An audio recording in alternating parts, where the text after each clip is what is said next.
கிறிஸ்துவுக்கு அன்பானவர்களே, ஆண்டவருடைய திருப்பெயரிலே உங்களை வாழ்த்துகிறேன். இந்த புதிய நாளின் கிருபைகளை தேவன் கொடுத்து தாங்குவாராக. இந்த நாளில் ஒரு வசனத்தை உங்களுக்கு முன்பாக வைக்கிறேன். அது ரோமருக்கு எழுதின நிருபம் 15ஆம் அதிகாரம் 5வது வசனம்.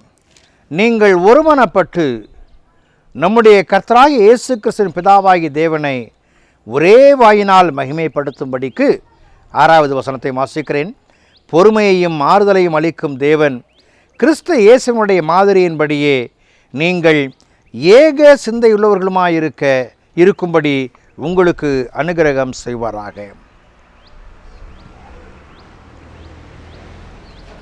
ஆண்டவர் ஒரு நல்லிணக்கத்தை நமக்கு தர வேண்டும். We must live with a joyful life. மகிழ்ச்சியோடு மற்ற மக்களை நேசிக்கிற தாங்குதலை உடைய மக்களாய் காணப்பட வேண்டும். ஆண்டுக்கு ஒரு முறை சொல்லுவார்கள், மத நல்லிணக்க கூட்டம் என்று சொல்லி ஒன்றை நடத்துவார்கள். அந்த ஒரு நாளில் அநேக மக்களை அழைத்து எல்லா மக்களுக்கும் அந்தந்த மதங்களிலே உண்டான நல்ல கோட்பாடுகளை மையப்படுத்தி ஒரு விரிவுரை செய்து மகிழ்ச்சியோடு கூட ஒன்றாக அமர்ந்து உண்ணுவது வழக்கம். அதை போலவே எக்யூமெனிக்கல் என்று சொல்லி அனைத்து சபைகளையும் இணைத்து, கிறிஸ்தவ சபைகளை இணைத்து பாடல் ஆராதனைகளை நடத்துவார்கள். விழா காலங்களிலே குருத்தோலை ஞாயிறிலே ஒன்றாக இணைந்து ஊர்வலம் செல்லுவார்கள். இதையெல்லாம் பார்க்கும் பொழுது நாம் ஒன்றாகி விட்டதை போல ஒரு தோற்றம் நமக்கு கிடைக்கும். ஆகா, டாக்ட்ரினல் இஷ்யூ இருந்தாலும் கூட நாம் எல்லோரும் ஒன்றாகி விட்டோமே என்று சொல்லி மக்கள் நினைத்து கொள்வார்கள். ஆனால் வேறொரு நிகழ்வு வரும் பொழுது திருமண அறிக்கை வாசிப்பதிலே பிரச்சனை ஏற்பட்டுவிடும். ஆனால் நல்லிணக்கம் என்று சொல்லுகிற இந்த நல்லிணக்கம் திருவிருந்தில் பிரச்சனை ஏற்பட்டுவிடும். அந்த சபையை சேர்ந்தவருக்கு இங்கே திருவிருந்து எடுக்கக்கூடாது, நாங்கள் 2 திருச்சபைகளும் ஒன்றாக திருமண ஓலை பரிமாறிக்கொள்ள மாட்டோம் என்று சொல்லுகிற கோட்பாடுகள் எல்லாம் வந்துவிடும்.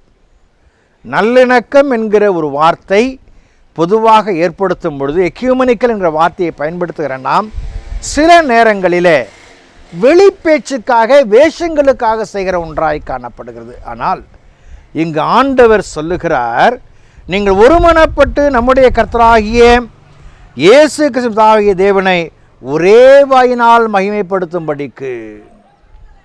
பவுல் வெகு அழகாக இதை எழுதுகிறார். ஆண்டவருடைய திருவார்த்தையை ஒரே வாயினால் மகிமைப்படுத்தும்படிக்கு பொறுமையையும் ஆறுதலையும் அளிக்கும் தேவன் கிறிஸ்து இயேசுவினுடைய மாதிரியின்படியே நீங்கள், என் ஆண்டவர் எப்படி எல்லா மக்களையும் ஒருங்கிணைப்பதில் தன்னுடைய படைப்புகள் அத்தனையும் தனக்கு சொந்தம் என்று சொல்லுகிறாரோ அப்படிப்பட்ட மனநிலையில் ஏக சிந்தை உள்ளவர்களாய் மாறுங்கள். அப்படி என்று சொன்னால் பிரிவினைகள் அற்ற நிலையில்.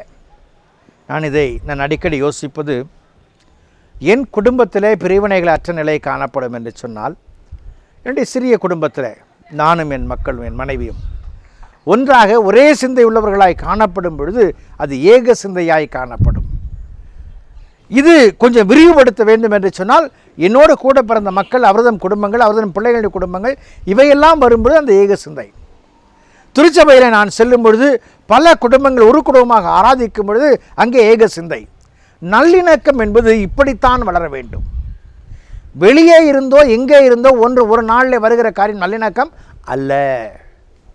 அப்போது என்னிடத்தில் நெருங்கி இருக்கிற மக்களோடு இணக்கமான உறவுகளை நான் காண்பிக்க நான் பொறுமையாகவும் ஆறுதலாகவும் இறைவனுடைய மாதிரியாகவும் என் வாழ்க்கை இருக்கும் பொழுதுதான் இதை பெற்றுக்கொள்ள முடியும். அன்புக்குரிய தேவச்சனமே, என் ஆண்டவர் காண்பித்த பொறுமையை நம்முடைய வாழ்க்கையில் ஏற்று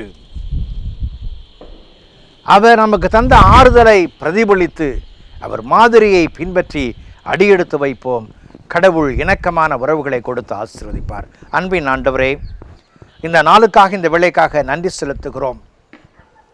பொறுமை இல்லாதபடியினாலே, இணக்கம் இல்லாதபடியினாலே மாதிரி இல்லாதபடியினால நல்லிணக்கம் என்கிற ஏக சிந்தை எங்களை விட்டு விலகி நிற்கிறது. நாங்கள் இவற்றை கடைபிடித்து ஏக சிந்தை உள்ள மக்களாய் உம்முடைய அன்பை வெளிக்காட்ட எங்களுக்கு கிருபை பாராட்டும். இயேசுவில் ஜெபிக்கிறோம், ஜெபக்குள்ள பிதாவே, ஆமென்.